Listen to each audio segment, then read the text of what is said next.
حمدا كثيرا طيبا مباركا فيه مباركا عليه كما يحب ربنا ويرضى. ونشهد أن لا إله إلا الله وحده لا شريك له ولا نذير له ولا وزير له ولا معين له ولا مشير له ولا ضد له ولا ند له ولا مثل له ولا مثال له. أما بعد فيا أيها الناس وحدوا الله، فإن التوحيد رأس الطاعات، وعليكم بالسنة فإن السنة تهدي إلى الطاعة، ومن أطاع الله ورسوله فقد رشد واهتدى. وإياكم والبدعة فإن البدعة تهدي إلى المعصية، ومن يعص الله ورسوله فقد ضل وضلع. وعليكم بالإحسان فإن الله يحب المحسنين. أما بعد فأعوذ بالله من الشيطان الرجيم. بسم الله الرحمن الرحيم. وقال ربكم ادعوني أستجب لكم إن الذين يستكبرون عن عبادتي سيدخلون جهنم داخرين.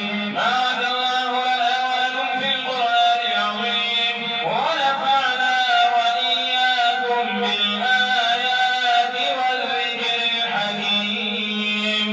إنه تعالى جواد قديم كريم ملك بر رؤوف رحيم. الحمد لله نحمده ونستعينه ونستغفره ونؤمن به ونتوكل عليه، ونعوذ بالله من شرور أنفسنا ومن سيئات أعمالنا.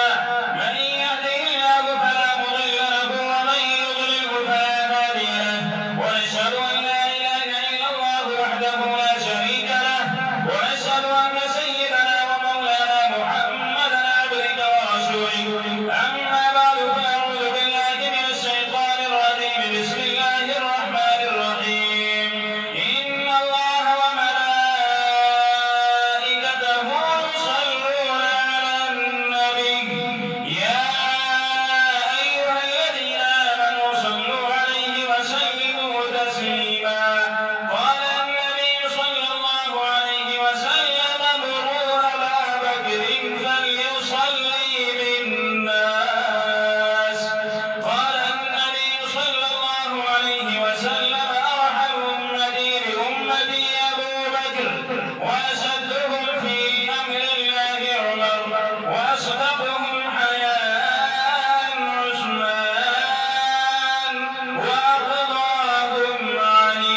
وفاطمة سيدة نساء أهل الجنة الحسن والحسين سيد سبع أهل الجنة رضوان الله تعالى عليهم أجمعين. اللهم اغفر للعباس وولده مغفرة ظاهرة وباطنة لا تغادر ذنبا. الله في أصحابي لا تتخذوهم غرضا من بعدي، فمن أحبهم فبحبي أحبهم، ومن أبغضهم فببغضي أبغضهم. وخير أمتي قرني ثم الذين يلونهم ثم الذين